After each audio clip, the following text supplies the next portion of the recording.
cerah kini menjadi kelam saat pasukan Sekutu secara tiba-tiba mendarat di pelabuhan Tanjung Perak, Surabaya. Manser adalah pimpinan terbaru semenjak Malabi meninggal dunia akibat pertempuran dengan arek-arek Surabaya. Disitulah Manser dendam dengan Bung Tomo dan menyerang Surabaya kembali.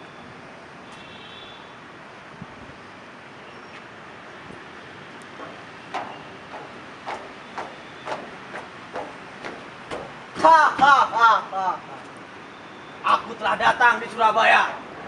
Akan kurampas harta orang Surabaya. Akan kubawa ke Inggris dan aku akan menjadi kaya. Pada saat itu pula, rakyat Surabaya sedang bekerja di lahan pertanian. Mereka kebanyakan adalah seorang petani, menanam padi demi mendapatkan sesuap nasi. Setelah itu, datanglah Bung Tomo menemui istrinya dan tergesa-gesa ketika ada orang asing datang ke Surabaya. Andaikan adik-adik Surabaya bisa seneng, Indonesia pasti makmur ini. Tenang saja, Pak. Pasti bisa kok. Tapi, apakah daerah kita tidak dijajah lagi? Mungkin.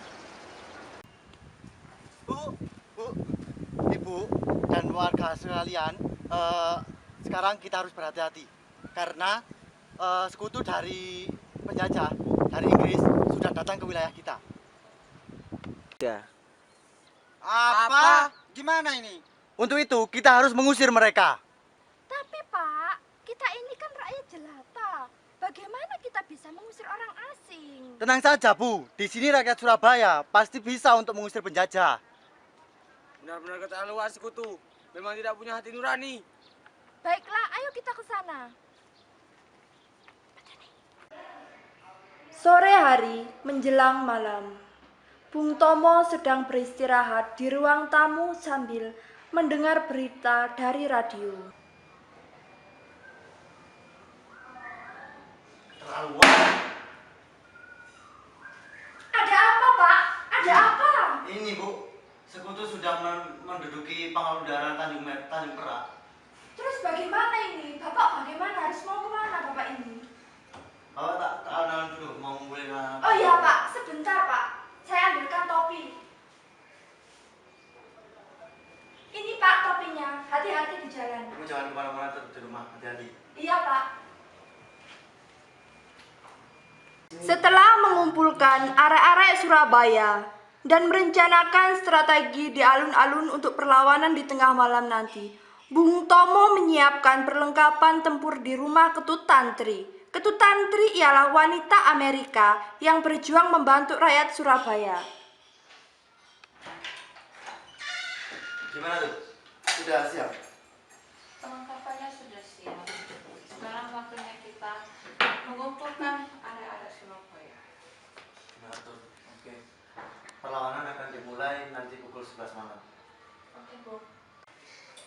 Beberapa hari kemudian, Sekutu masih menetap di Surabaya, tetapi tidak melanjutkan perlawanan karena masih menyusun strategi.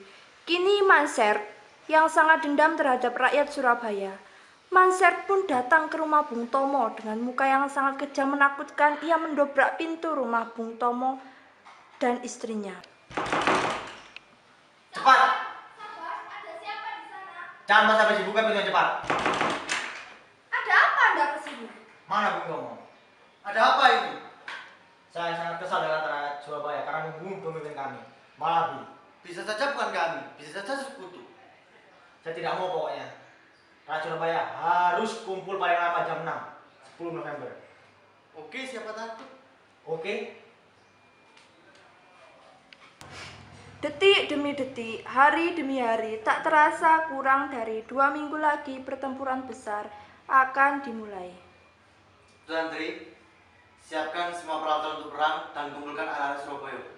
Siap, Bu. Kita berkumpul di mana? Seperti biasa, kita akan kumpul di alun-alun, lalu menuju ke Gedung Internasional. Penjajah masih menempati Gedung Internasional. Oke lah, Bu. Sinar matahari menyengat tanggal 1 November.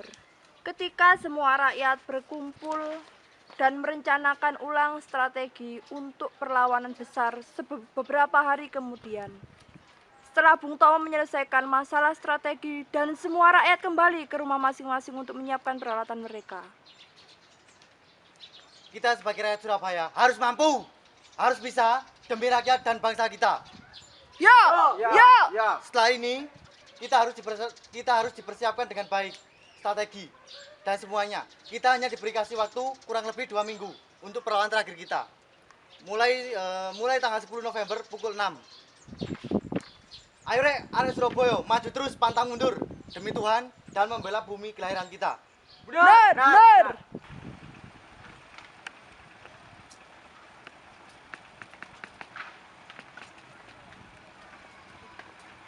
Hei Komansek, mana anggotamu? Mana pasukanmu?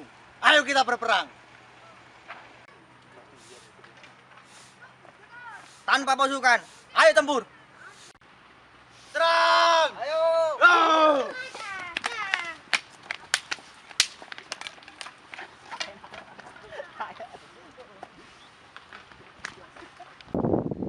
Tak terasa, kurang lebih 2 minggu, perlawanan mulai mereda.